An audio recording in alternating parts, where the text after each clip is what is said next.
The last topic I want to talk about today is how different groups use different approaches. There are two main approaches, insider tactics and outsider tactics. Insider tactics mean basically hiring a lobbyist to speak to a member of Congress. Finding an insider who can speak to someone inside the process and then having that person try to convince the member of Congress to do what the group wants her to do. This is a particularly effective approach and gives groups the most direct access to the process. So why wouldn't a group do this? It's another excellent question. Well done. A group wouldn't do this because it's particularly expensive. We spoke earlier about how a lobbyist who can reach the right members of Congress costs a lot of money, and most groups don't have the resources to do this. Similarly, there might be issues where working inside the system isn't the best approach. Something with broad support in the population, but strong lobbying forces against it, might not be vulnerable to what we call insider game or insider tactics. So the other approach is outsider tactics or outside game. This is basically that isn't anything that is insider tactics.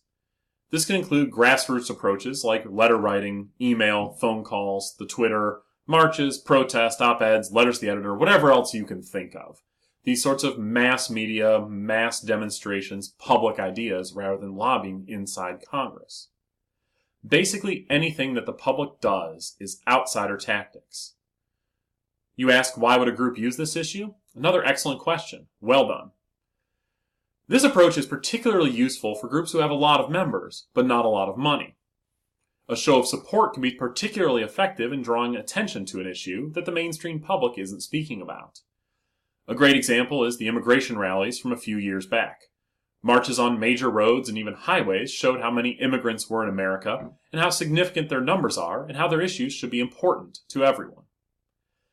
This is a chance to use numbers to make a lot of noise to draw attention to an issue and try to force Congress to act.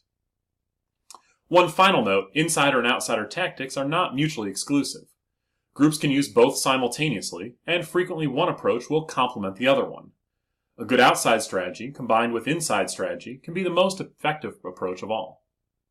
Well, that's all I have for this lecture. Like I said, it was a relatively short one. Thanks for listening, everybody. And spoiler alert, next time we're going to talk about the media, so life will be good.